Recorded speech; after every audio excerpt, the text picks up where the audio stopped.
everybody. Thanks for joining us today. I'm here with my friend, Irma Francis, and she's also my business partner for a number of wonderful programs we're coming up. And we're going to be doing a series of video blogs on Are You a Healer? There are a number of different qualities that have to do with being a healer, and so today's topic is on sensitivity. So I hope you hang out with us for the next 10 or 15 minutes and listen to some experts, us, on the topic of sensitivity and what it has to do with healing and what sensitivity might mean to you. So would you like to start, or would you like me to start, Irma? You go ahead. Okay, so when I think of sensitivity, coming from a bodywork perspective, sensitivity to me is a felt sense. So when someone says, I'm feeling sensitive, to me it means that they're feeling something in their body. They're feeling it in their heart, or they're feeling it in their knee, or they're feeling it in their hip, or their head, or their eyes. They're feeling it someplace physical. When someone says sensitive, they are having a physical reaction to something that just happened to them or is happening around them. So typically when I do body work, the way that I tune into the person that I'm working with is I pay attention to how I feel.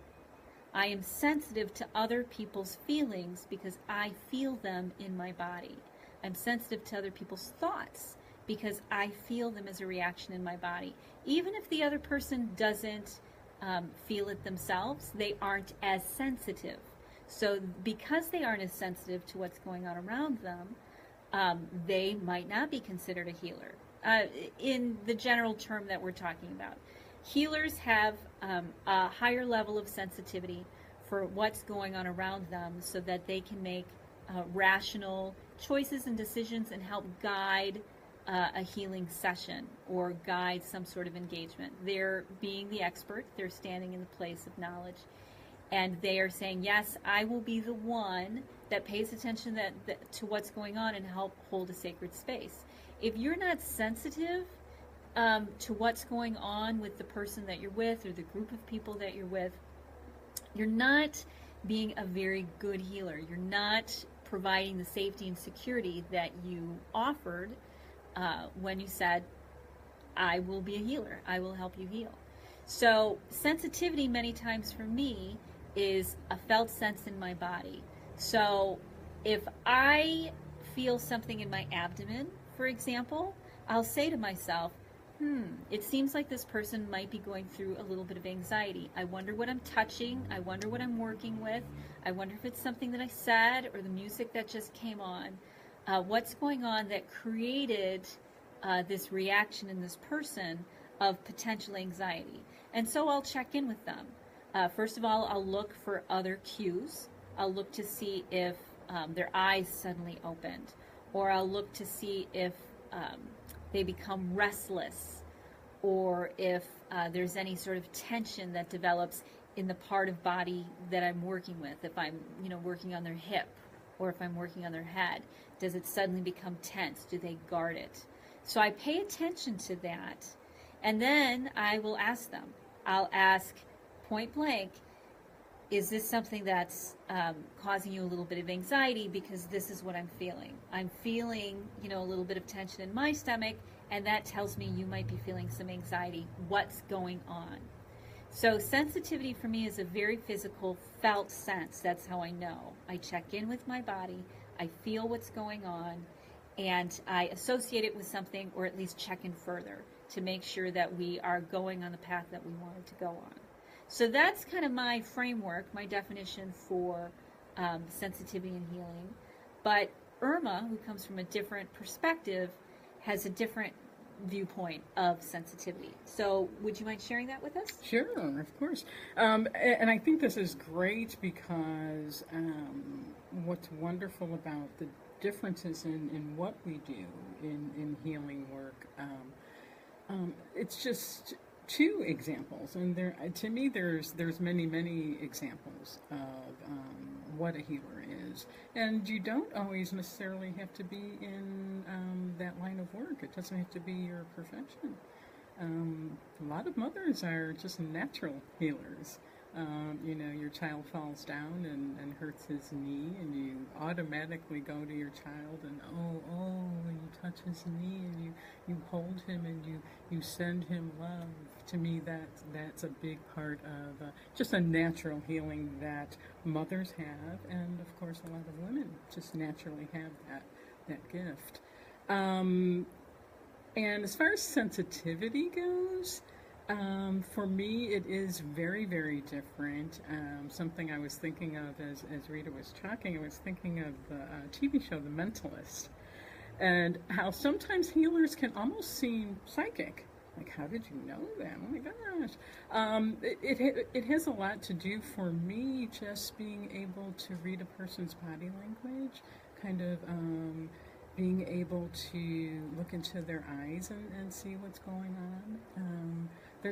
And a big part also for me with sensitivity is emotional sensitivity and the emotional charge or lack of charge that goes with emotions. And kind of being tuned into another person's energy in a place of being unconditional without any judgment. And there is a real sensitivity that comes with that because it takes us out of our head and brings us into our bodies. And that's where our sensitivity really is. It's not something we're thinking, it's something that we're feeling. And just as far as sensitivity and are you a healer or maybe not, I think on some level we all are. We're kind of all in this together on this ship, Mother Earth, and so some of us are a lot more sensitive than others. For me, for example, I have all kinds of sensitivities overall. A sensitivity to sound, to light, to temperatures, all kinds of sensitivities. But that makes sense for me because being in the profession that I'm in, life coach and spiritual mentor, I need to have that sensitivity. So, yeah. So how do you sense sensitivity? What tools do you use? For me, sensitivity is actually a felt sense. Oh, my heart hurts. Oh, my stomach hurts. Oh, my shoulder hurts. Oh, my back hurts. And that tells me that's my barometer. So what tools do you use that let you know you're being sensitive to something? How do you know? Yeah. I have this inner sense or inner knowing, and for me, it has to do with having a sense of a person's true self, authentic self, that's kind of a lot of times underneath the conditioned self. So the soul, the authentic self, the true self, is that part of us that hasn't been conditioned. So what I look for when I'm working with a client and what I'm sensing is, and what I'm wanting to be of service to them with, is helping them make contact with that true self that hasn't been conditioned, and see, so they can see where they're at in their lives and how does it match up. How does their conditioned self match up with their true self? That hopefully in my sessions they make contact, even just a glimpse of contact with the true self gives a person themselves that barometer to be able to sense in themselves, oh, I feel like I'm really out of alignment. And for me, because I know that part of myself so well, probably better than I even know my personality self, I can hold that space. And that's what I'm kind of tuning into with a client, is sensing where are they at in that soul contact. So your job is to hold the space so other people can develop their sensitivity.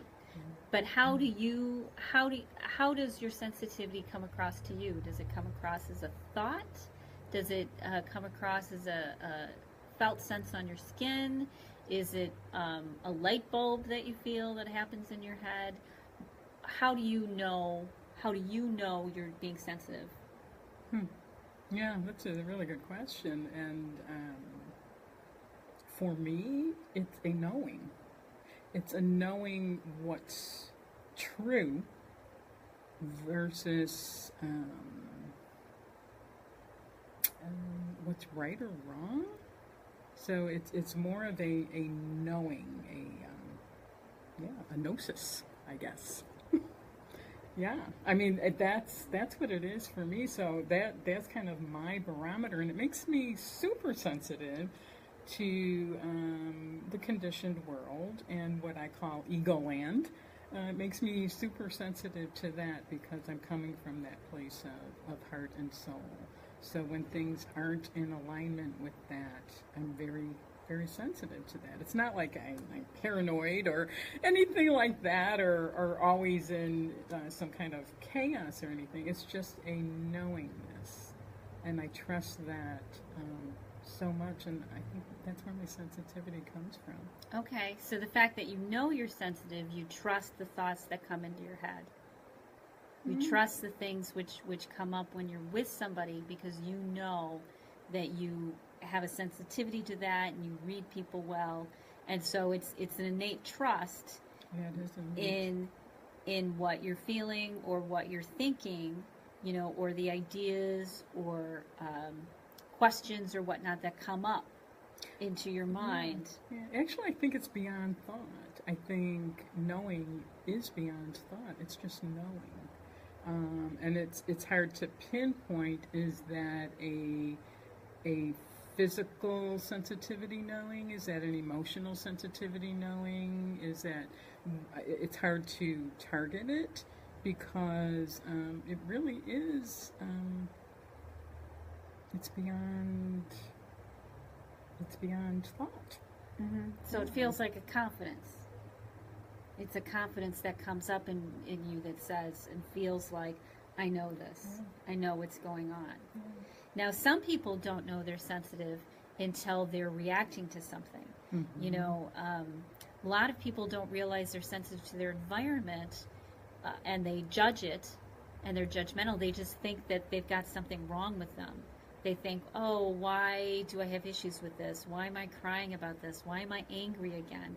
I find a lot of men actually are extremely sensitive, but because they have suppressed it so much that they don't recognize that they're being sensitive to what's going on around them, and instead it comes up as a thought, as in, you did this to me, I'm angry about this, when in reality, they might be sensitive to what's going on around them, and it makes them feel uncomfortable, and that discomfort comes out as a strong emotion. Their mind's trying to come up with, why do I feel uncomfortable? Why do I feel uncomfortable? Instead of recognizing that they're very sensitive to their environment, and because of that, it's causing their mind-body to react and to build up this level of stress until they need to release it in some way. So they might not even recognize that they're stressed because you're stressed.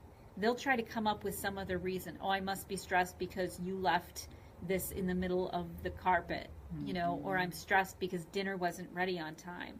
When in reality, it's because their mind-body is sensing something else going on, and they've picked up energy all day from people around them and situations and noises and smells and sounds and overwhelm, and they're trying to rationalize it. They're trying to come up with why they have this feeling, when in reality they have this feeling because they've been bombarded all day with things that they aren't even aware that they've been bombarded with. For me, when my stress level goes up, the first question that I ask is, where is this coming from? Is it truly coming from something that's wrong in me, in an issue that I have? Or is it coming from, I'm feeling something that's going on around me, but I'm interpreting it as in what's wrong with me? And many men and many women too, they interpret it as in what's wrong with you. why are you doing this to me? Why are you, why did you did this? Why did you make me mad? Mm-hmm. Why did you hurt my feelings? Why did you make me depressed? Instead of saying, oh, I'm depressed, where is this coming from? Oh, I'm angry, where is this coming from? And really getting an understanding that they are picking up on all sorts of things going on around them, but they don't have a frame of reference for it. And when you've got a frame of reference for your sensitivity, when you realize, oh, I've been bombarded all day by technology, by noise, by, people have been angry, somebody else has a sick kid, and it builds up. But when you know that's what it's from, you can say, okay, this isn't me.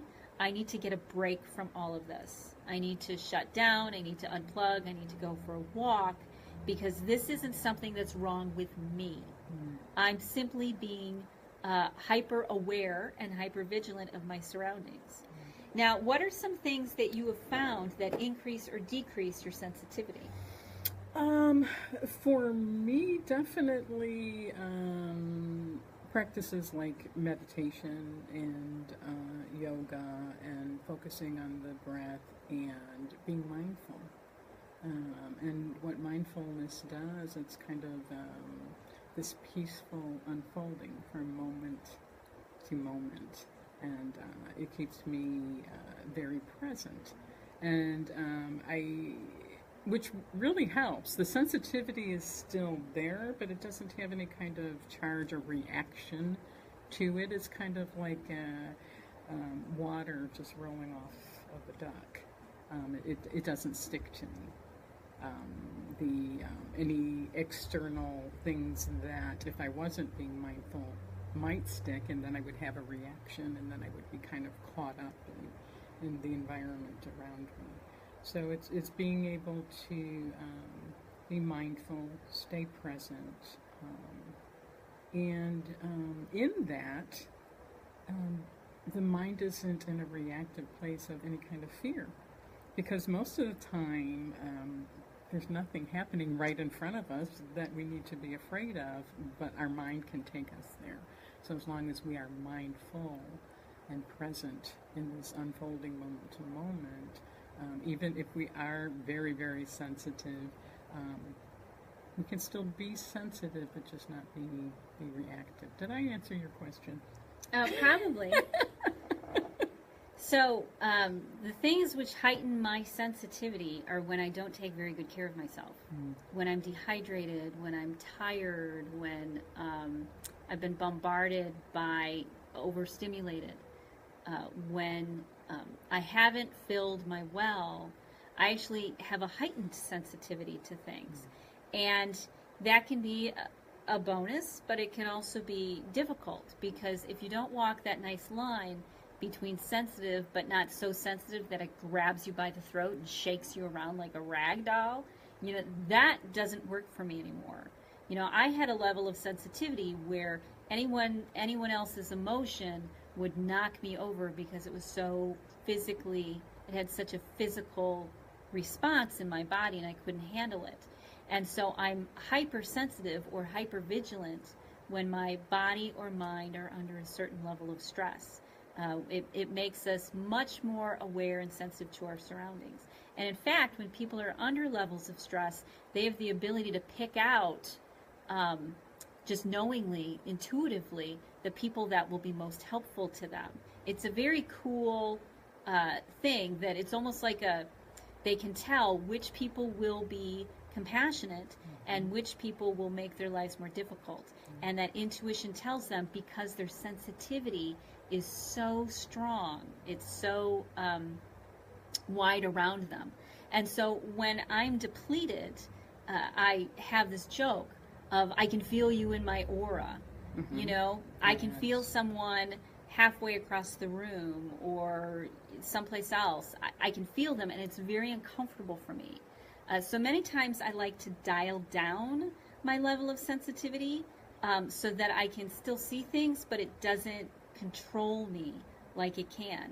So the things that dial down my level of sensitivity, if you're feeling oversensitive, more sensitive than you want to be, the natural sorts of things are, of course, make sure you have enough water, make sure you have your protein, make sure you get a level sugar, those physical sorts of things. Get your movement and exercise, get intimate connection, find purpose in your life.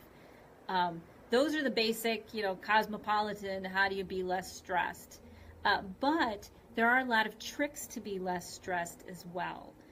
One of them is when you sit outside on the ground, you feel the resonance of the earth and your body entrains to the resonance of the earth. And that's a very calming, dialing down of stress sort of things. So when I need a better perspective, when my mind is going crazy because I'm bombarded, I will go outside and literally sit on the ground, because then the entrainment happens and I'm able to be less sensitive to everything going on around me. Part of the challenge that our world has right now is that so many people are in angst and so many people feel uncomfortable because of the political climate, because of our diet, because of our lifestyle, that many people have a heightened sensitivity. And that's causing, overreactions and this whole polarity. So another way that I help dial down my sensitivity to things really is water. Whenever I feel like I'm being overreactionary or I'm feeling more than I want to feel, I keep a bottle of water nearby and immediately drink it. And within about 20 minutes, my sensitivity dials down. It gives me a different felt sense.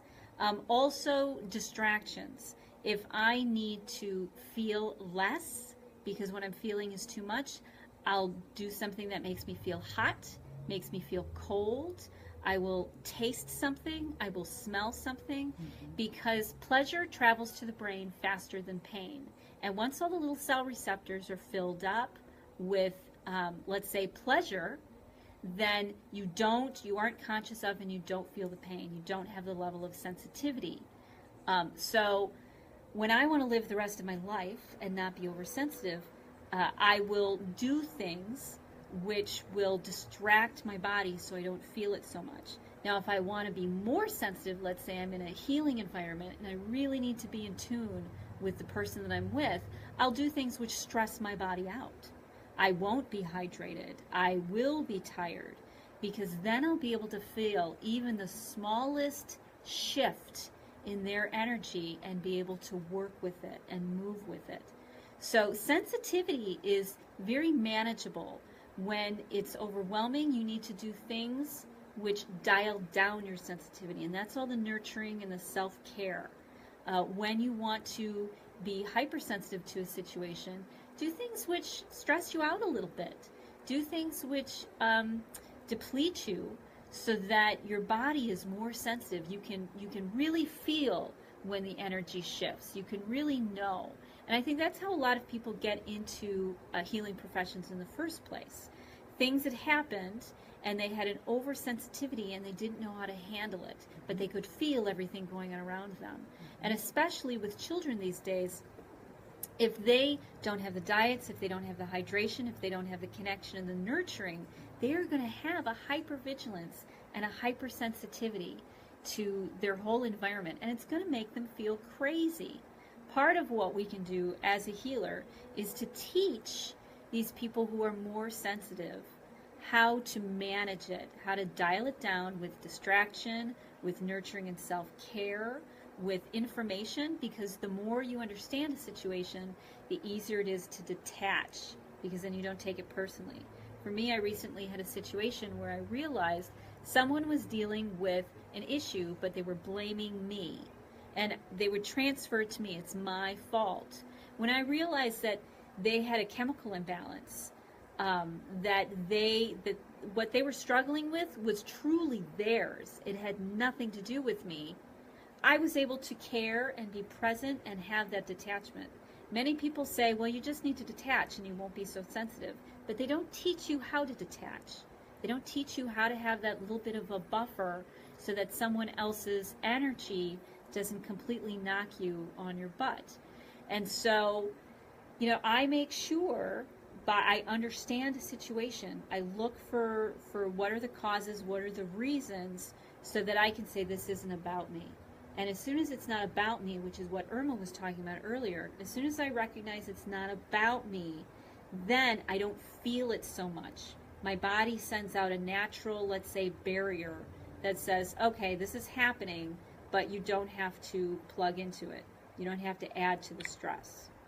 So that is how I help dial down or dial up my level of sensitivity as a healer.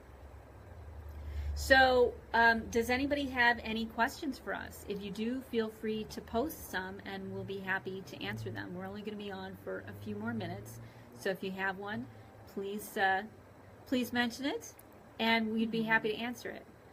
In the meantime, Irma, do you have any questions for me that have come up about sensitivity and healing, or sensitivity and body work? Yes, I do.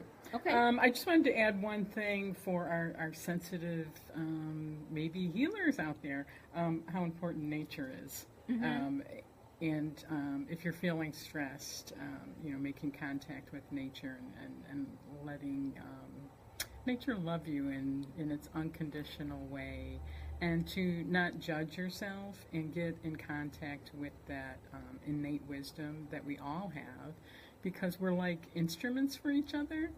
And the more present and in our hearts and loving that we can be, we attune. We help each other attune to that love, peace, and harmony. And I really believe in that. So my question for you was, when you were talking about men, and men have always been like this mystery to me. Sure. And it made total sense what you were saying, that men are picking up this, all these things throughout their day, but they have a tendency to want to make it logical. Is that kind of what you were saying? So how, say you have a man in your life that is doing that, or going into the blame kind of thing, how could you help them through that? How could you advise a person to help their man through that? Well, the first step is to recognize, one, it's not about you. You know, as we all know from listening to Wayne Dyer and Marianne Williamson and all, the great gurus and self-help people, that when you look at someone and they're having a struggle, the first thing you need to know is it's literally, seriously, never about you. It's always about something in their past or something else that was going on, and they're projecting it onto you. If you recognize that, that can give you a little bit of a buffer, because then you're not taking it personally. You're not trying to, fix it because there's something you did wrong. And it helps you work through any wounds you might have too. This is not my fault. It's not my fault. The next thing that I do is I do self-care. Because if I'm feeling oversensitive, then I'm going to be feeling reactionary. My heart will hurt, or my stomach will clench, or my shoulder will hurt, and that will be so distracting that I can't help anybody else. So I do self-care before I address it, so that I can get in a really good place. I'll make sure that I'm hydrated. I'll make sure they're hydrated. I'll make sure I eat something. I'll put it off until I'm in a better space. I'm in a space where I'm not physically reacting to everything. If that means that I need to take some ibuprofen in order to not feel so much, if that means I need to have a little bit of sugar to numb me out a little bit, or we can use these other chemicals as long as we use them wisely. I mean, they exist for a reason, and they help us not feel as much. Generally, I avoid them, but if I'm dealing with a sensitive situation, especially in my personal life, I will take something that will help me not feel so sensitive. So the second step, first of all, you say, this isn't about me. Then the second step is, I need to build up my foundation. I need to fill my well first. And then the third step is, when you address it, is you don't actually address what they're saying. You say, what is going on? What do you think is making you feel this way? You don't engage in the argument that you're having, because it's not about you.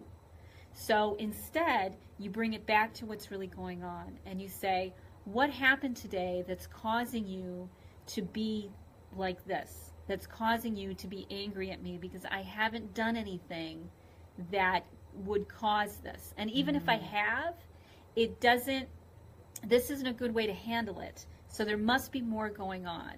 So I honestly put it back on them. I say, what is going on that's causing you to behave in this way, and how can I help? And even if they come back at me of, no, this is about you and what you did to me and how, you hurt me and how you crushed me and you're a bad person, even if that comes back, I still put it back on them. Okay, but why are you reacting in this way? This is something we can talk about rationally. Where's all the emotion coming from? What's really going on? And if they continue on because they just can't get out of that space, then you realize they have to make it to the other end of this train tunnel, the other end of this emotion. Because when you have an emotion, you end up cycling and circling, almost like a meteor in orbit. Yeah. And you can't break out of it. So you need to let yourself, and us as healers or helpers, needs to let people go through whatever they're going through in order so that they can move the energy. Because if you stop it prematurely, it's just going to come back in another way. So if you're able to let someone, without interfering, move the energy, and give them the support that you need, then on the opposite side, on the other side of this train tunnel of emotion, they will be more rational. The pieces will be put together. The problem that we have as healers is usually we try to cut off someone's experience because it's affecting us so much, because their pain, their angst is causing so much discomfort for us that we're like, just stop. I need you to stop. How can I fix this? How can I, especially healers, because we feel so much, we're empathic. And so all we want to do is for the pain to stop. And so we interfere and we don't let them go through the natural process they need to go through. So I'll do one of two things. One, I'll say, you know what? I'm not in a space to handle this right now. We're stopping the discussion. I'm either leaving or hanging up the phone or stopping the text or whatever it is. I stop communicating and engaging. But realize that when you do that, it's going to come back in another way. So when I'm ready, then I am their companion through it.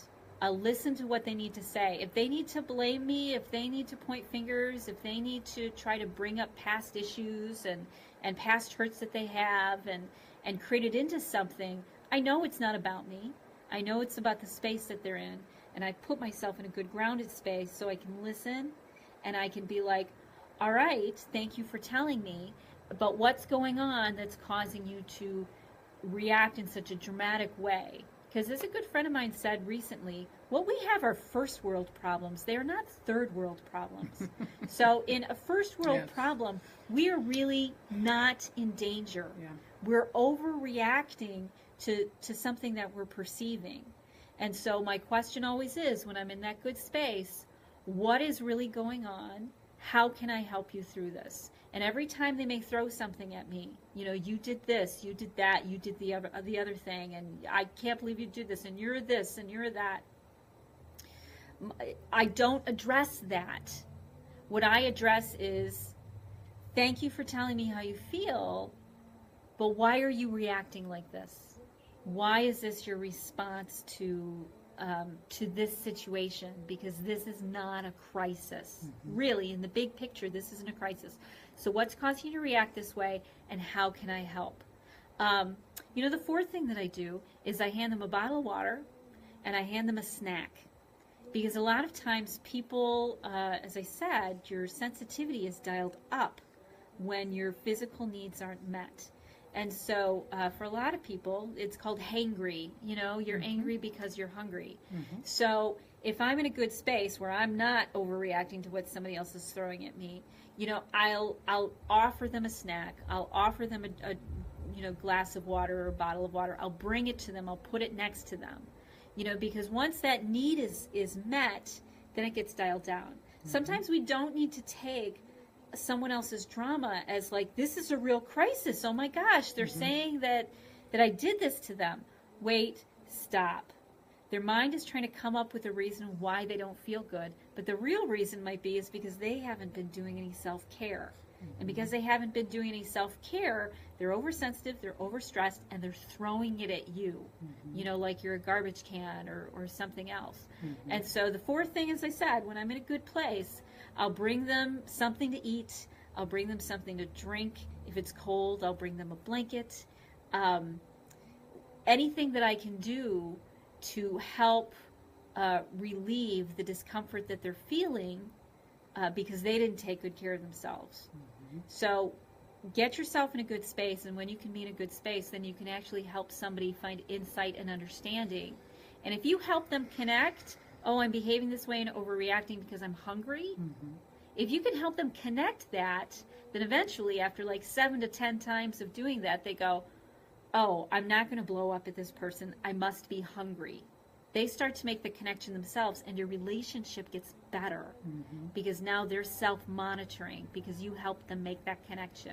Oh, I'm behaving this way because I'm probably dehydrated. I've been outside all day. It's been hot and humid. I have a little bit of a headache going, and I'm oversensitive. So I'm going to take some Tylenol, and I'm going to drink a bottle of water, and I'm going to lay down for a little while. And this oversensitivity, this anger will dial itself down. So we have to help educate and teach people who are disconnected what causes or what's behind the emotions that they're having when they're feeling oversensitive, and how to manage it. And the better you learn how to be less sensitive in your own self, the more you can teach other people how to do the same for them. So I hope that answers your question, Irma. Yeah, that was extremely helpful. Very helpful, and I'm sure for our audience as well. And I was thinking too that sometimes there are emotional reactions based on something triggered an old wound in us, and for men too, because some men don't like to be vulnerable or share openly their emotions. To say to a man in your life, or to remember this for yourself as well, to ask them, what are you feeling in your body? Where is the most focused attention in your body right now? Maybe even help them by saying, is it in your stomach? Is it your gut? Is it your heart? Is it your neck, your head? And kind of help them, and maybe they can pinpoint that. And if they can, start talking, letting the body speak, and that way they can, say it's not really my emotions. They're talking about their body, which I think they're a little bit more willing to do. Yeah, I feel a real heaviness, a real tightness in my gut. I don't know what that is. And kind of coax them and gently guide them into that feeling in their body, and they might get to what the emotion is behind the body, and they might actually have a feeling that goes along with the emotion. Right, so you make it safe for them. You bring it back to the physical. Because a lot of people are emotional because they're uncomfortable. And they're uncomfortable for a wide variety of reasons, and I help them deal with the physical to dial down that discomfort. But if you can help them get to the other side of it, and pinpoint it themselves with, okay, what's going on, they can be like, oh, my shoulder's been bothering me all day because I've been stressed out because my boss has been yelling at me.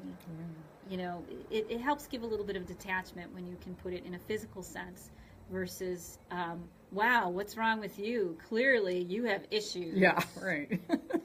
That is that's not going to help. That's not going to help at all. It might make you feel better because then you're like some diva that's diagnosing the problem. You have mother issues. I am sorry. That's one way to deal with it, but it's not as much fun, because it creates so much so much conflict. Whereas if you can try to come from a really grounded place, you can help someone navigate through that. Now, we're just about done. Is there anything else you'd like to add, Irma? I just want to add to all our people in the audience that might feel this sensitivity to encourage them and support them in not judging it. Not judging that sensitivity, and really to honor it, because it really is a gift. So we will be doing another live streaming later this week or next week, one or the other. And what's the healer? How do you know you're a healer? What's the topic? For the next one. Do you remember? I actually don't, but let's go with intuition. Intuition is great. So we hope you can see us next time, and you'll hang out, because the very next video is going to be on how do you know you're a healer, and delving into the topic of intuition. So we hope you have a great night, and we're so happy you could join us, and we look forward to seeing you again. Next time, how do you know you're a healer? Intuition. Okay, love it. Talk to you later. Good Bye. night.